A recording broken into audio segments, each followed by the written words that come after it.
Hey, everyone! Welcome back to my channel. Today, I want to dive deep into a quote that's been swirling around in my mind. We panic, and the panic ebbs and flows. Panic continues most of our lives.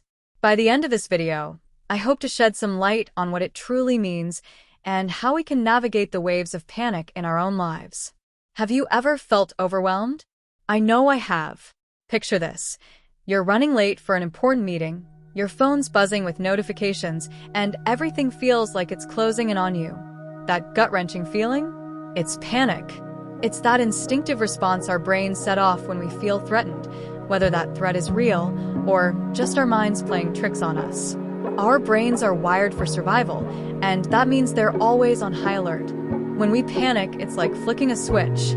Adrenaline surges, heart races, and suddenly we're in fight or flight mode. But here's where it gets interesting. The panic ebbs and flows. Just like waves in the ocean, it doesn't stay rigid. It comes and goes. You might find yourself panicking more often than you'd like. Maybe it's about work deadlines, personal relationships, or global events that feel out of our control. But here's the kicker. Panic doesn't just show up randomly. It's got a rhythm. It ebbs when we feel safe and flows back when stressors emerge.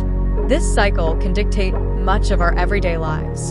So let's break down what this means for us. Why does panic continue throughout our lives? Think about it. As kids, we might panic over a bad grade. As teens, it morphs to social pressures. And as adults, it transitions into job security or financial stability. Each phase of life brings a unique flavor of panic. But why do we allow this to become a constant presence? The truth is, panic can sometimes feel familiar.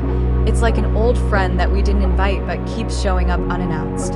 It's comfortable in its own way.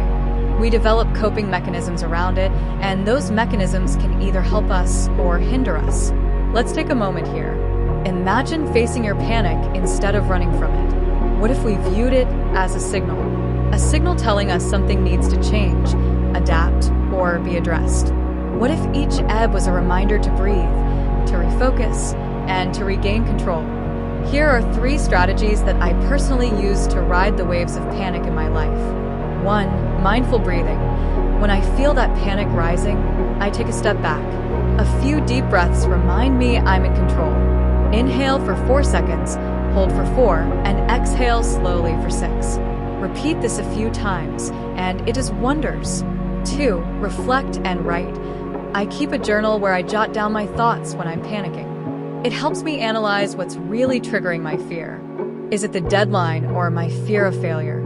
Understanding the root makes a massive difference. 3. Limit information intake. In today's world, we're bombarded with news that can spike our anxiety levels. I've learned to limit my exposure to negative news cycles. Sometimes silence is golden. Remember, it's totally okay to feel panic. We're human. But we often forget that we have the power to shape our responses. So, the next time you feel that swell of panic, think of it not as a foe, but as something to learn from.